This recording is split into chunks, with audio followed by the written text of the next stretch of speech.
This is Kenny Clark, and this is Lombardi's Bar. This is one of my favorite podcasts to do. I'm just, blessed and thankful to be a part of this podcast. It's a great podcast. It's a great interview. Maybe I know that you guys obviously being the best Packers podcast that's out there. I had Malort this weekend, so I'm not tasting anything. Oh, good. He did. God. He did. That was fantastic. Because they said, "Did you ever try Malort?" And I said, "No." And then they said, "Do you want to take a shot of Malort?" I said, "No," but I did. Wait, who said It's called Peer pressure. Yeah. Yeah. I tried to get in a high honors English class once. They called my parents and were like, "Hey, just tell him he can't do it." It shows. It really shows. I hate you guys so much. I'm going to throw these two guys into the screen so that if I die, they can carry on the legacy of crap that is this show.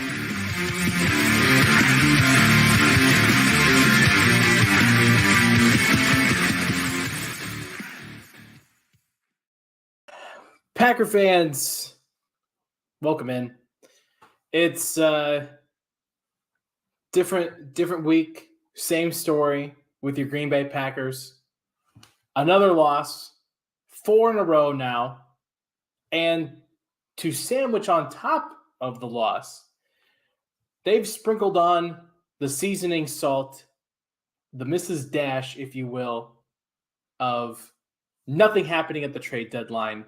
Once again, the past 3 days? 72 hours. 72 hours epitomizes being a Green Bay Packer fan.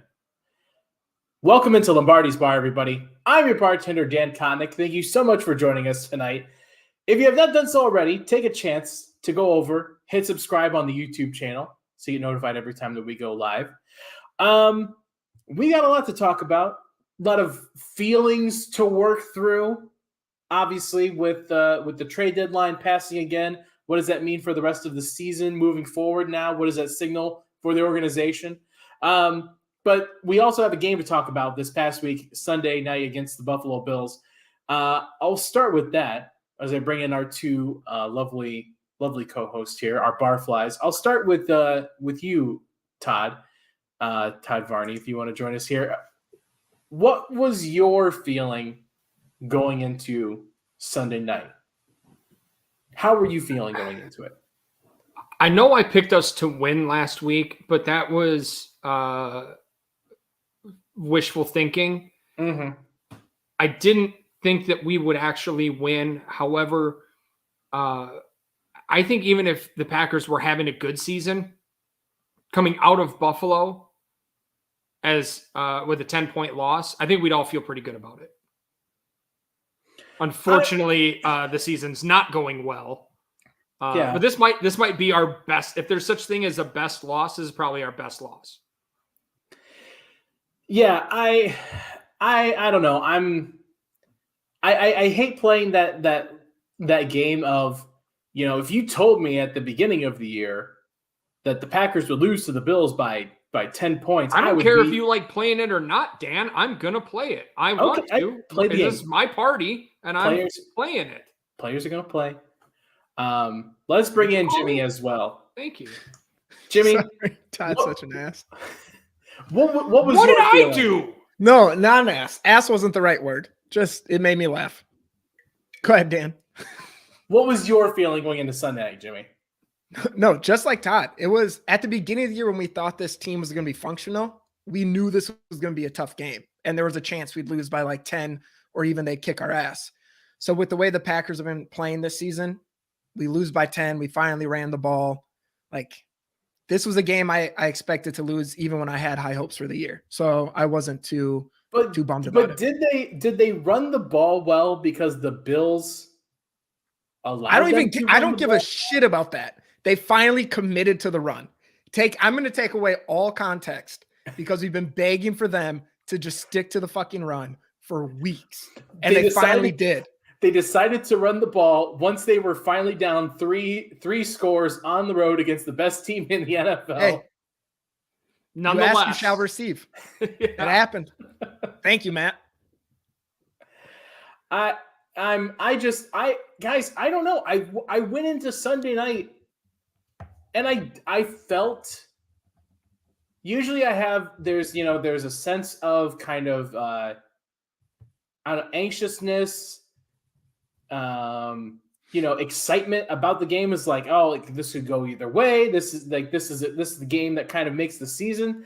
And I don't know. I felt nothing. I felt nothing as the game went Dan's on. dead. I Just dead inside. I was still rooting for the team. I loved when they did things well. The Romeo Dobbs catch, that might go down as the highlight of the entire season now. As we start to look back on it, that might be the highlight. Season's of the young, entire man. year. Season's young. Hey, real quick before we go any further, hey Joe, what's up, buddy? I love Joe. Eat it, Jimmy. Made sure to address Todd cordially, gave Jimmy a suck it, but he has no feeling toward me. Nothing. He Ever. cares. Ever. There's Medium. zero. No, coming my way.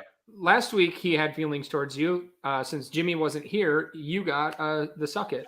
I did. Oh, I did. I'm a little jealous about it, but Well, show up once in a while. I'm sorry I took Hadley to Disney World. I was trying to raise your children. Not an acceptable excuse. Emma is still in here. She cares. She is still feeling human. Emma's a emotion trooper, and man. pain. She's going through it. But Labo is with me. He is also dead inside. So I think Whoa, you're just feeling what we did of just you did not expect what 1, I'm horny for Nick. 2, what the fuck.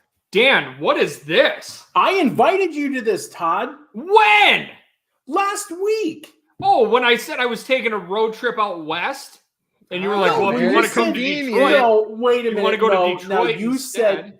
said, oh, I was. You said before you said you were going out west. You said This sounds I like think I'm just. backpedaling. No, you said, hey, like I'm probably just gonna like go drive. Like I don't know what I'm gonna do. And I said, well, hey man, like next weekend before the Detroit game, I'm throwing this little shindig with some close friends. You should come on over. And that's when you said, well, I was thinking about doing You didn't Buffalo say and then close coming friends because down. if you would have called me referred to me as a close friend, I would have made the trip. This is You a rough did not night. mention- I find out you Jimmy's didn't- got another best friend. Dan, we're not close friends. You did not mention a West Coast trip until after I brought up Friendsgiving. Well, I just didn't even get invited to that. So thanks a lot, everyone. But I figured you would be high. no, You I can't. trust me, I wish I would be, but I can't because of Todd. My this piss is as because of clean you. as a toddler This is right your now. own fault. You did this. I know. This is the first time in many moons I can pass a drug test, and I'm kind of upset about it. Do we want to talk? This is better than let's work out our friendship. Let's- That sounds much better than talking about the Packers at this point. it's honestly at this point, aren't all three of us just like replacements for the Packers? We take out our anger and psychological frustration on each other instead of the random nonprofit organization that we root for every Sunday. No, I was like this towards Jimmy when the Packers were good. Yeah, nothing's changed on my end. Maybe you, Dan, but this is the abuse I get at 24/7. Do we want to talk trade deadline right now? Should we address? Let's how about this? Let's jump into buy around first. Let's jump into buy around, pay the tab first, and then let's talk trade deadline and everything that surrounded everything yesterday. So let's start with buy around. Jimmy, why don't you kick us off with buy around this week? Yeah, I'm just going with the team in general as the first time where they were down and they did not give up. Like this is the first time they fought through the entirety of the second half.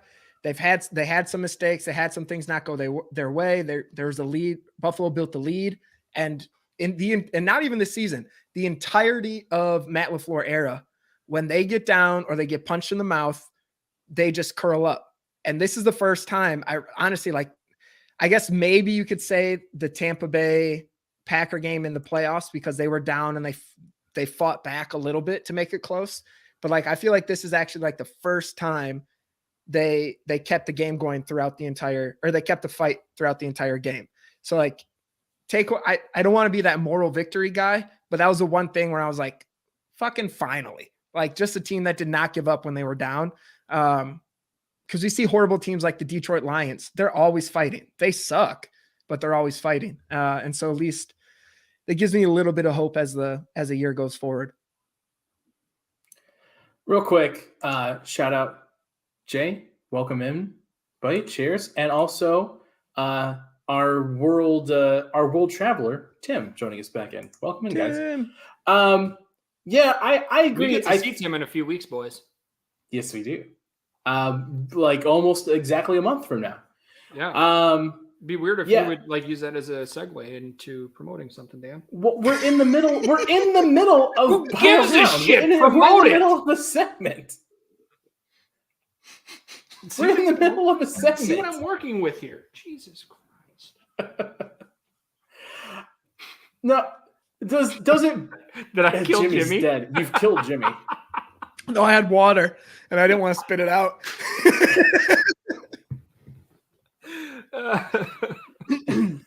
I'm good. Go on. Bernard, thanks for coming in, buddy. No, I Have we love addressed seeing Pickett yet? Hey, Matt. I mean, we're picking everybody else out of here. Hello, Pickett. Hi, Pickett. Hello, Matt. We just pick yes as his.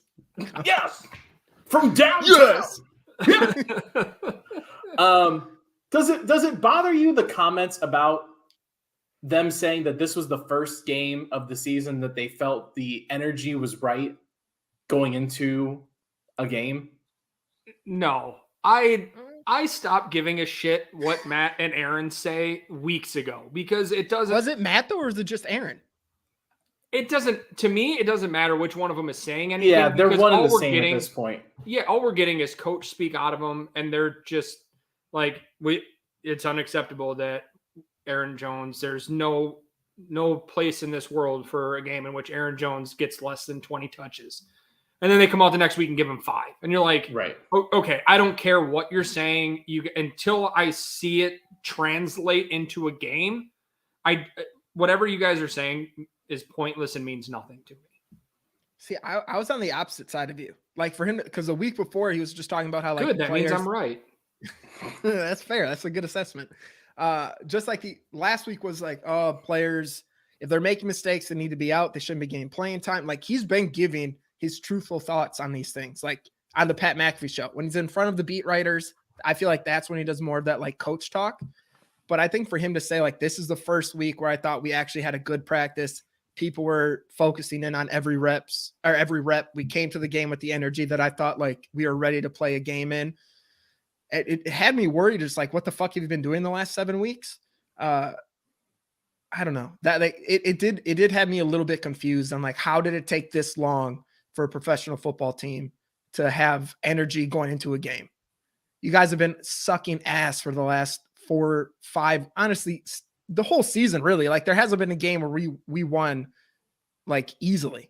So it's like, how have you not been fired up to play? It's literally your job. You get paid millions to do it. Just fucking go. Well, and the fact that you're not, when you came into the season, up until the Giants game, when this started to take a turn towards Shitsville, this was a team that everyone thought was still like top, like even after the Giants game, the Packers were like in everybody's power rankings, still like in the top 10. They're going to figure it out. There's no way they lose these next, 2 games here. It's not like you were the Lions or the Bears where that your season. Oh my. Your season is basically a wash. And so you would understand if they don't come out with some energy, because what's the point? But this is a team, like you said, like they came out every week and they were basically playing for a number 1 seed every single week. That's the goal. It's been the goal the last 2-3 years now. So yeah, what is the reasoning for that? And to me, it goes back to coaching, as it does. But at what point do the players just get pumped up themselves? Like, as a grown man, I don't trust Todd Smirks.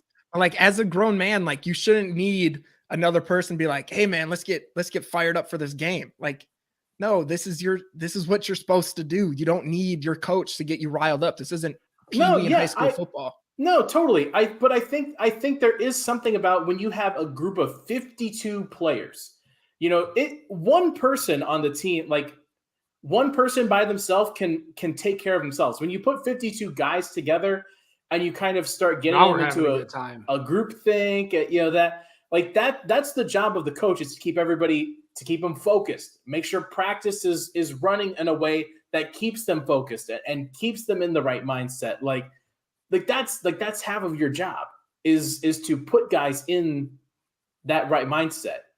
And if you're not doing that, then you're doing the players a disservice. Do you think with Jamal leaving on the offensive end, because even LaFleur mentioned today he brings a lot of energy to the team, and then Za'Darius leaving last year, like they just haven't replaced that type of player? I think so. I think Matt Schneidman kind of mentioned it when you brought it up with him a couple weeks ago. Yeah, I think, and it goes back again. I hate to say this. I hate to keep harping on him, but 12, he's not the rah-rah, like he's not a leader in a way that motivates guys to come out and play with heart. He's a guy that motivates guys to play just well, to execute. But sometimes you need a little bit of Brett Favre, kind of early Brett Favre, steal money. Yeah. Pre pain pill and dick pic Brett Favre. Yes. Okay. Pre dick pic Favre. Like right around motorcycle accident Favre. Okay. That's just want to make sure we know what Favre we're talking about. Yeah. Which addiction / trauma / which scandal addiction Favre are we? You can collect all editions of Brett Favre. Percocet Favre. He honestly might have been my favorite. Oh, yeah, for sure. This is so bad. I feel like you can't pick any other Favre. What are you going to pick? Hey, unsolicited dick pic Favre? Like, you can't do that. Todd's actually Todd, like, hold on. Hold the fuck on. Don't throw me in there to unsolicited. I just dick did it pic. so you didn't do it to me. I just wanted to be the first. I wasn't gonna. What I would never make claims that you're a sexual predator. It's the choose your fighter meme. Which Favre are you gonna pick? Dick pic Favre. Give me the fucking blue pill, man. Pill pop Favre. Jean shorts Favre. Yeah, see, Classic. Corey calls it the mid-90s Favre, but that's the Percocet Favre. That's Percocet Favre. Yeah. Uncle Called Perk. by the right name, Corey. Yeah. His street name.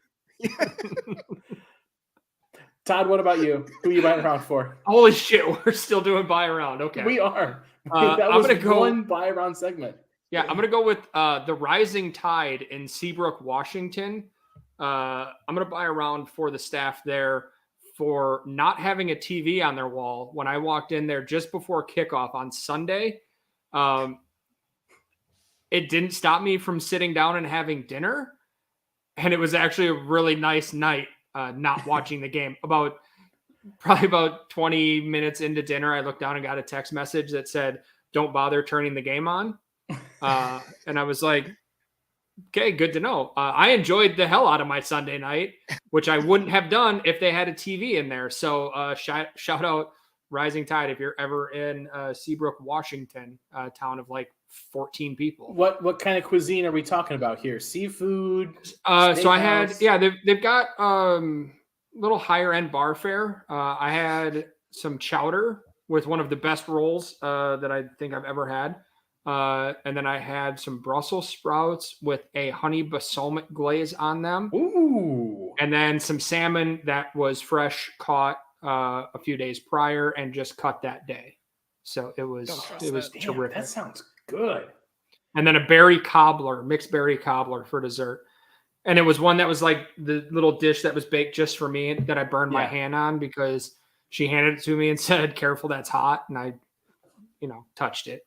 Touch It's like, yeah, it's hot. It's really Gotta hot. make sure So- they're not lying to you. All right, let's move on to something Packers. Okay. Well, I'm going to buy around for former Green Bay Packer Sam Shields. If you don't follow or are aware, Dan Lebitard, former ESPN radio guy down in Miami, still does a bunch of weekly podcast stuff, and he actually had Sam Shields on this past week on a long form interview, like about an hour long, talking with Sam Shields. And if you get a chance to go listen to it, I highly recommend it, because not only were there a ton of great insights to Sam Shields' life as a football player, where so when he was at the University of Miami, was a wide receiver, and they converted him to cornerback midseason, and he had no idea what any defense was. He came into the NFL just like Brett Favre, not knowing what cover 2 or cover 3 or quarters look was, had no idea. And he told a really great story about his roommate Morgan Burnett and whoever the DB's coach was his first year, making him flashcards so he could learn actually how to play cornerback. But even more importantly in the interview, Sam talks a lot about his struggles with the injury issues that he developed later on in life, and actually had some kind of strong words for his former agent Drew Rosenhaus and also the Green Bay Packers about kind of the treatment that they had towards him. I don't think it's necessarily a Packers organization issue, but maybe just a little bit more of an insight into how we treat NFL players as sort of a commodity and not people's. And it was just very clear that Sam had a lot to say, get off his chest, and he did a great interview with Dan. So if you get a chance, listen to Sam Shields' interview with Dan Lebitard from this past week, and I think you'd really appreciate it, Packer fans. So I'll toast one up to Sam Shields because I feel like he kind of needs it. He mentioned too that he wished he didn't play as long as he did, right?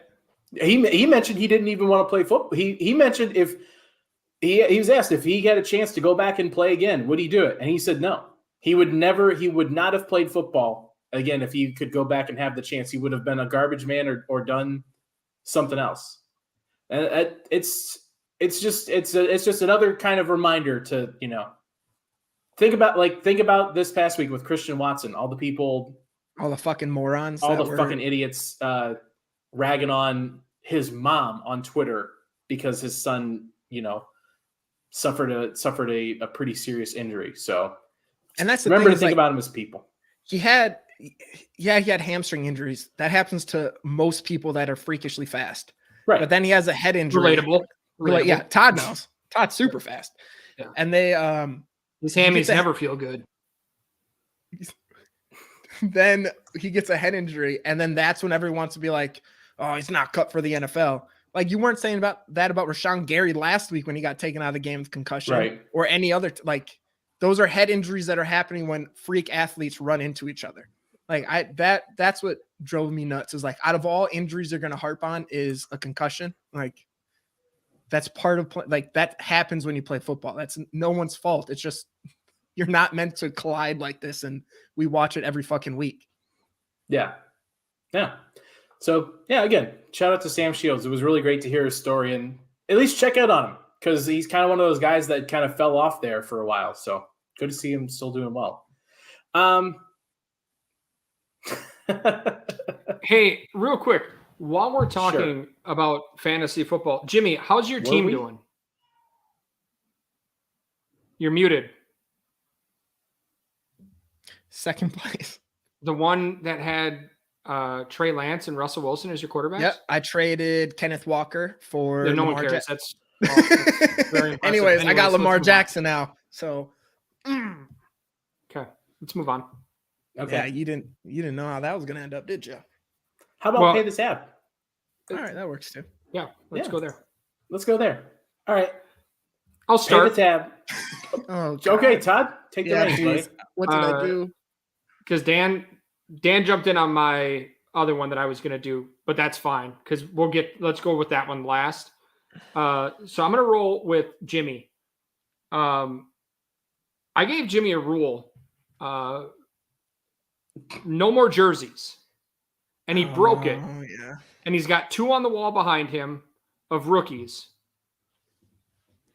And I just want to say, Quay Walker looked real promising. And I'm not writing him off yet at this point.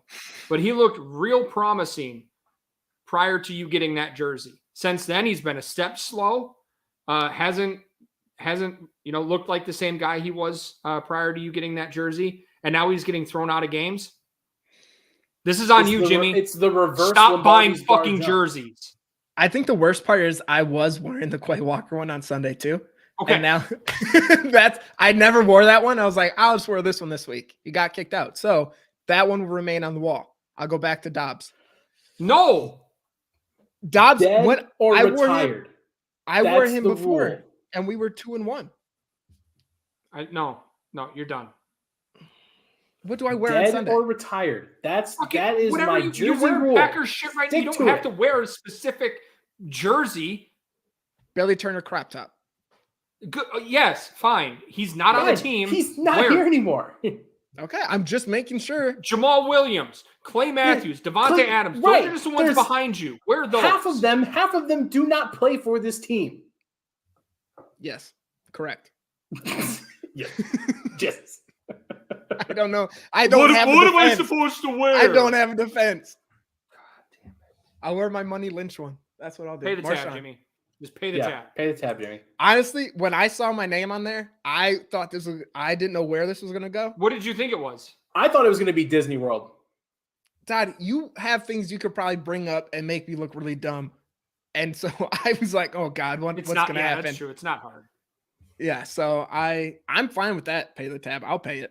I will not wear Dobbs or Walker the rest of the season. No, I wouldn't make you pay the tab for taking your family and my kids to Disneyland. We can't all be as dedicated as me, spending $250 for an Airbnb just for one night so that they have a place to do the show from. Yeah, that's rather than missing a week. We can't all be on that boat. So I'm not going to dog you for spending time with my kids. You're so full of shit. We all know that's not why you got an Airbnb. I'm going to go next with pay the tab. No, it's because it has a washer and dryer and Yeah, do some fucking laundry.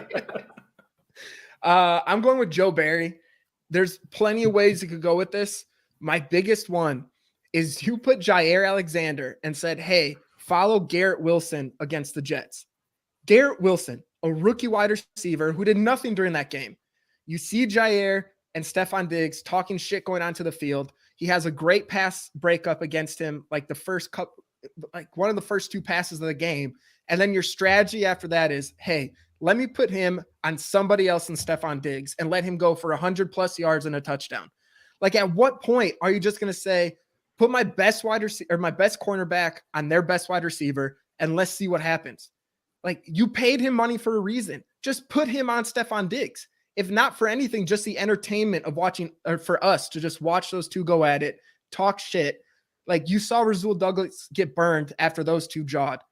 Not the person you want to put on Stephon Diggs. You paid Jair. Stephon. What did I say? Stefan?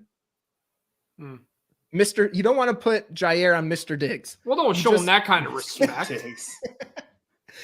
Diggs. S period Diggs. S 14.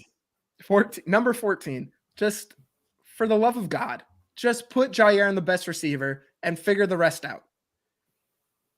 That's my rant. I'm over. But you can't have guys playing man defense because then you're worried that Josh Allen's going to beat you with his legs. When that was LaFleur's response, like, oh, so you would rather let Stephon Diggs beat you, Jimmy? Don't. You'd rather let 14 beat you than because you're worried a quarterback might run all over you. Do you not have well, they had 2 middle linebackers, but then Jimmy jinxed one of them, so they only had one. You can't spy?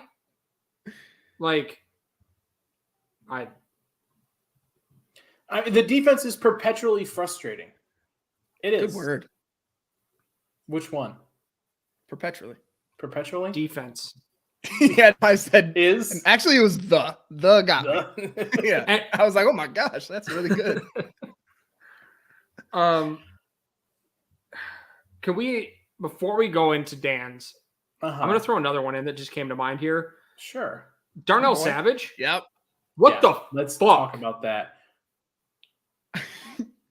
I'm done. Just- That's all I I have. said I want to talk about it, but I literally have no words for what It's I so watched. bad. It's so It was- bad. It was cartoonishly bad. I'm not gonna Like, when lie. you Go see ahead. him fly across the screen like that, and you're like, football players don't move like that uncoordinatedly. Yeah. It was terrible. You clearly haven't seen any of Jimmy's pro tape from when he was in China. Oh, I'll show you. You're gonna look at me and say, "Wow, that's I fast." would love to see that. That's too. And I was Uncoordinatedly like, bad. I was like You know, 265 pounds just doing this, running down the field. There it is. It's Benny Hill music bad. Yes, that's exactly what it was. Something that Labo points out real quick before I get to mine is the play of the edge rush, because Preston Smith, every time that Josh Allen got outside of containment, it was because it looked like Preston either was, got beat, or Preston wasn't able to set the edge, whatever it was. When he was able to do that, they kept Allen contained for the most part. Rashawn Gary, though, to me, it almost looked like he was playing a little bit, I don't want to say scared, but just kind of like he was reserved. I don't know if that was because of it's injury worries of making something, get worse. But like, it just seemed like Rashawn wasn't fully in there. You know what I mean? With Rashawn, I wonder if his role, it really is like they need like a dominant third, or even just a third edge rusher that's great against the run. And then Rashawn goes in there on the plays where it's going to be a passing down. Yeah. And then that's where he Like can a shine, Clay because Matthews. he's not good against the run. You don't, your first round pick that you're going into his fifth, like he should be able to be an every down guy. He should, but he's not just a pass rush specialist. I know, but he's not right now though. So like there's plays where he's a detriment on the edge because he doesn't set it. Then let him go play somewhere else. If you have to bring in another guy to play against the run because Rashawn Gary can't figure out how to play against the run with his size and athleticism, then let him go play somewhere else. So is that more of a coaching thing then? Yeah. Fair. Yeah. All right, Dan. My pay the tab, Brian Gutekunst. And it's not because of yesterday, the lack of moves or any of that. The lack of moves yesterday is a symptom of the overall problem. And it's this. You didn't get rid of number 12 when you had the chance. It was clear in his mind, he had a path, a vision for this organization moving forward. Draft a Jordan Love, play the year out with Aaron Rodgers, and see where you're at from there. I think, looking back, I think he wanted to move on after that first year, that MVP year, and go ahead with Jordan Love. That's his guy. And I think he buckled. He caved. And now we're trying to half-ass a plan that was not set in place before this. And now you've kind of you've hitched your wagon to this horse, and now you're stuck. Because this is a moment right now. If the season was going like this with Jordan Love, you're making moves. You're being sellers, or you're making moves to look ahead to the future. You can't do that now because of what you did to keep Aaron Rodgers around. And so I think a lot of the issues of not getting free agents at the trade deadline, not doing all the moves that you wanted to do. This is all a symptom of him not moving forward with the plan that he wanted to execute, because I think he got kowtowed or whatever into keeping Aaron Rodgers and didn't want to look bad, broke the bank to bring him back, and now we're kind of stuck. We're in a tough rebuild spot.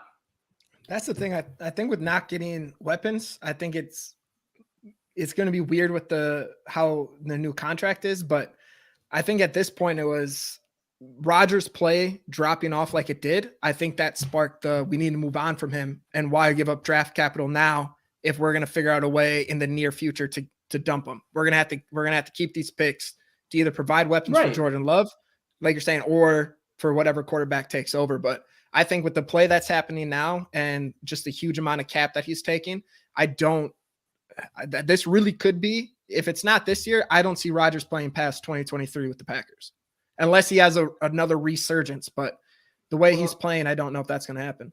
Yeah, and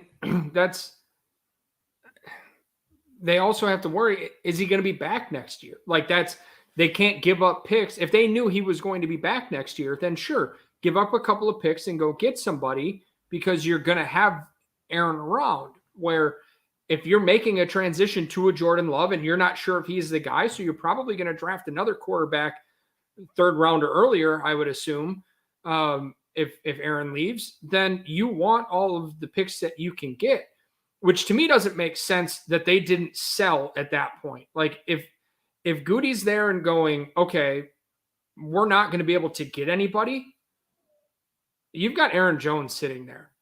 I don't remember if it was Ken Ingalls or Andrew Brandt that said it. After they signed Aaron Jones to his deal, they said there is an obvious out for the Packers after year 2 of this deal, which is this season.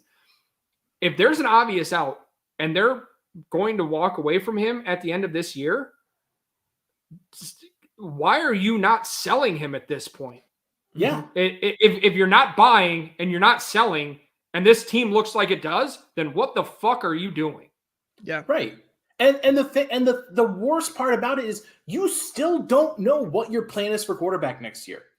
You drafted a guy in the first round who the plan is, you would assume, to take over. You don't know if he can play at that level. You don't know what you have there. This is the time. These are the moments here with young wide receivers on rookie deals. You're going to be offloading a lot of money here soon, because Bakhtiari, Kenny Clark, like in a year or two, those deals are going to be off the books, maybe earlier. This is the time to rebuild. And you had a chance to perfectly position yourself with a quarterback. Either it's Jordan Love moving forward, or you end this season going into the draft looking for a new quarterback. But now you have no options. You have no plan for the future, because all you did was sit pat, because that was basically all you could do, because you're half-assing two different plans. You're trying to rebuild and also still pry this window open for another few games. Yeah. I don't know. Yeah.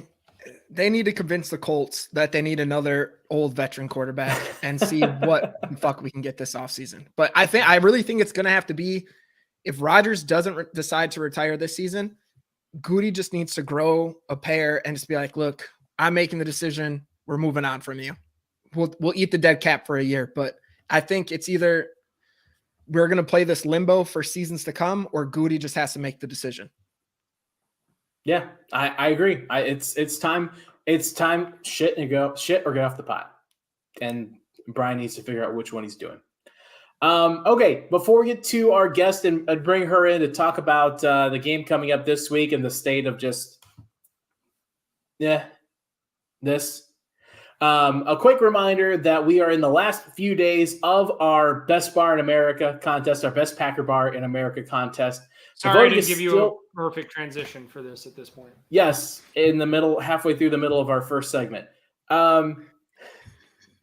Voting is still open. If you have not done so yet, go on the website. I'm going to copy. You can hear me and my mouse copying and pasting it in here right now. There it is, everybody. Go on there, vote for the bar that you think deserves to be the best Packer bar in America this year. We're going to go there, have a good time. Pickett, Tim, they can attest. We have a great time everywhere we go, and we had such a great time coming down this back year. There. Who is? Lambo. Is he really? He is now. I just said it. Oh, okay. And Todd's going to let me drink. He is now. I just said it. No. But go on there, give us the votes, help out one of those bars. Yeah, they're all worthy. Right now, I'm pretty sure one of the bars in Denver is currently leading, which I'm sure Wendy's very happy about. Anyway, let's bring in our guest. What? I said I like it. That's all I said. Okay. Our return guest coming back to join us. I was trying to think in my head who the last guest was on that came on with us before a win. And I'm trying to remember. Was it Danny? It was so long before ago the at this Patriots point. game? No, she was before the Jets game. She was before the Jets game. I remember because Yeah, get your shit together. because Danny was all Just doom bring and her gloom on, about, Dan. God about damn the it. Jets. Fuck. Danny, welcome in. Hey, Danny. Hi. Are you as worried about the Lions as you were the Jets? Let's start with that. Can anyone really answer these questions anymore? You just probably say the same thing every week. You expect them to win these games and they don't. So, you know what? I don't even know anymore. I really don't. This is another must-win game, but I also said that about the Jets. So, Yeah. you know, I think they're going to win this one. I'm going to go with they're going to win this one. I think the Lions defense, if the Packers lose this game, there's issues. We're done. Pack it up. Season's over. Because if Aaron Rodgers cannot go and beat this Lions defense, there's just what are they going to do the rest of the season with all the other teams coming up? Eagles, Dallas, like there's just no way. Yeah. They just fired someone on defense too. Like that's how bad it is. They fired their defensive. They fired their secondary coach because they gave up almost 400 yards to Tua. Although I don't know if that's fair because it's Tua throwing to Tyreek Hill. Who's not giving up almost 400 yards passing to that? And Waddle. Waddle. Yeah. Waddle's having a year. Leia. Yeah. Yeah. Okay, so then does the Lions having this like strong run game worry anybody? Like that's their offense is the run. Our defense sucks against the run. Jamal Williams revenge season, baby. Yeah. 8 touchdowns already. That does worry me very much. It's should gonna worry everyone. Yeah, it's going to be like third quarter. Jamal runs in for his third touchdown of the game, and we have to sit there and watch him do his little hip wiggle, the hip thrust, as we're down 17 points at that point. My ideal situation is Jamal scores like 5 touchdowns, but the Packers score 6. Like I want Jamal to score all the touchdowns. As long as the Packers score one more or just a field goal more, I'm A-okay. Best of both worlds. Okay, real quick before we talk about like actual Lions Packers like this week, the Lions made a splash at the trade deadline yesterday, trading away arguably the best tight end in the division to the division leading Minnesota Vikings. What did everybody think of that? Because I want to hear everyone's thoughts as Packer fans, seeing a division rival trade away a weapon like Hawkinson to a team like the freaking Vikings. What was your reaction to that? Anybody that wants to jump? Maybe they just really want the Packers to lose the division. I mean, they're going to lose the division anyways. But I mean, the Lions aren't going to win it. Vikings are definitely going to win it. So why? So maybe they're just trying to sabotage. That's the only thing I can come up with. That's what I said. I think it's collusion. I think it's a 3-team collusion. They don't care. It's like when you have your friend in the fantasy league that's like 2-8 and he trades away all of his good players to you so that you can win the league. Who would do that? It's all collusion. Me. Nobody is that dishonorable. Yep. If they split the pot with me, I'll give them anything they want. I'll send all my players over. Exactly. No, I that trade was like, I guess it makes sense for the Lions. Like you're in a position now, like he's going to come up to a contract soon. Right. You don't Next want to year. give that money to a tight end as like your best passing weapon when you're going to want to rebuild from around whatever quarterback you're about to draft. So it makes sense. Like you mentioned, the weirdest part is they decided to give it to a division rival that is leading the division. Like if they gave them to the Bears, I'd be like, all right, that makes sense. They suck too. But you're just empowering a team that's probably going to win, that is going to win the division. Yeah. And then the Bears overspending for Chase Claypool, literally just to spite the Packers. It's a 3-team collusion, man. They didn't want to give a weapon to Justin Fields. They just wanted to take him away from the Packers. Right. They just were trying to get him away from us. So, okay. Let's go around. Danny already kind of mentioned it. And I think it's the question kind of on everybody's mind. And I want to hear just Todd and Jimmy real quick. Because I think I agree with Danny on this. If they lose to the Lions on Sunday, is the season over? I'm gonna say no because they're definitely. I just checked the schedule. There's games after it, so the season won't technically be over. Such a I don't know. I'm in a spot. I mean, I'm on the West Coast. It's a 10:00 game. I'm gonna wake up and go for a morning hike. I probably won't catch this game again. Like my buy around next week is going to be whatever I do instead of watching the game. Todd, I hear a lot of this, but I don't hear an answer to the question of, is the season over if they lose to the Lions? Did I not say I just checked the schedule, Dan? Yeah, I said There's no. still Fine. games. Okay, Todd, Mr. Semantics. Jimmy, what do you think? I don't have high hopes of us making the playoffs right now. So, like, to me, so is the season is already over? I guess there is a glimmer of hope. If we lose against Lions, yes, there's no playoffs. Get Jordan Love some experience is where I'm at.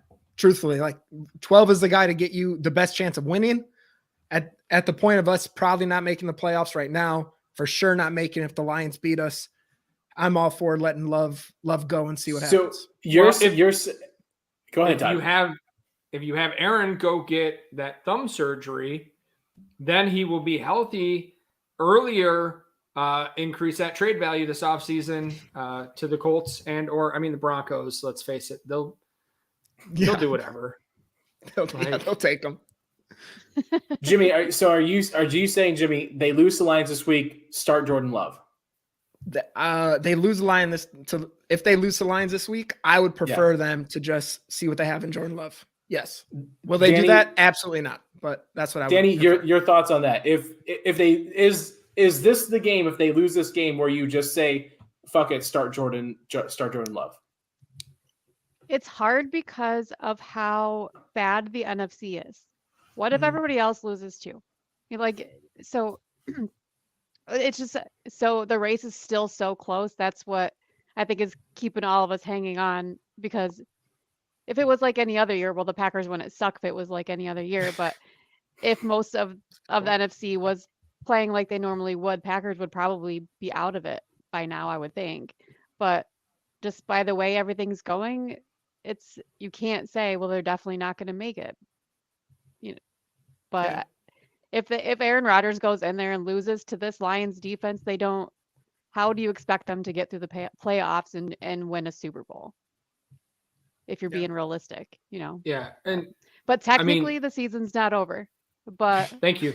Realistically, yes, it is. Let's be honest, though. I know I said earlier I don't put a lot of stock into what Aaron says in his press conferences, but just talking about if they lose to the Lions, Dan, this is a loser mentality, and we're putting that out there into the universe. Oh my God! They're not gonna lose to the Lions. We've got to change how we're framing this. Okay, they're gonna go into Detroit. They're gonna remind Detroit that they're the Lions and we're the Packers. They're gonna shit stomp them, and then they're gonna roll. See, the problem with that is, like, even on the years that we're good, the Lions still play well against us. Like, that's the thing is, like, this really is beat them in Detroit. Didn't we lose last year? Last year we lost at Lambeau with Love. No, we lost in Detroit. No, it was in Detroit, and it was a with half. Love played for a half. Okay. Yeah. Played awful for a half. He did, which again, like Danny's saying, get him out there so you know what you got, and then you or can make just the win play. the game and you don't need to worry about it. Okay, but here's the That's thing. a method I prefer. But here's the Dan, thing. don't say, well, I don't want to win games because then we're going to get a worse draft pick. Shut the fuck up with that. But if you what good does it do to get a backdoor sneak into the seventh wild card spot if you're going to get pistol whipped by the Rams or the Vikings The or the Rams? Bucks in the play? The Rams are in the let's go- same hold shit on. position we are. Let's go back to All 2011. right, the Seahawks, the 49ers. Let's go back to week 7, this week 8, isn't 2011, gang. Well, this team doesn't look very good, so let's this not. isn't 2011. Or even This- last year with Joe Burrow. Like at this position of the time, they sucked ass and they ended up making it to the Super But Bowl. they had weapons. Mhm. They had a defense that Torrey, actually Watson, could play. Cobb, Aaron Jones, AJ Dillon. Like, there's Dobbs. weapons here. They just need to fucking Maybe figure it out. Yeah, Go ahead, maybe Danny. Samori's going to be a weapon. Maybe Samori's going to be a weapon. We have no idea.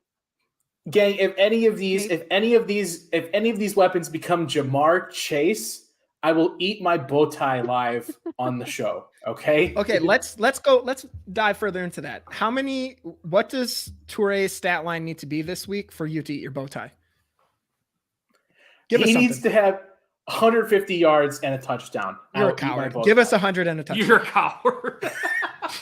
I'll give you 100 yards and 2 touchdowns. I'll take it. Okay. And you'll eat your bow tie live? And I'll eat my bow tie live. No hot sauce. No sauce. Just dry. You get water. No, lots of hot sauce. Ghost peppers on Speaking Maybe top. of- Amari's going to be a weapon on the offense. Speaking of that, Danny. Amari has looked good. You think? I'm with Danny. Amari's looked good. Todd I'm always hates it. trying to be Speaking- positive somehow. But no, I really have a feeling that if they just get him on the offense and out of special teams, it'll be a huge change. I for the do better. agree with that. I Well- think he needs a mentality change. Get out of special teams. Well, and maybe if he's contributing to the team on offense in some way, that will help build confidence on punt returns to be like, oh, I am a football player. I can figure this out. We have Kylan Hill back now.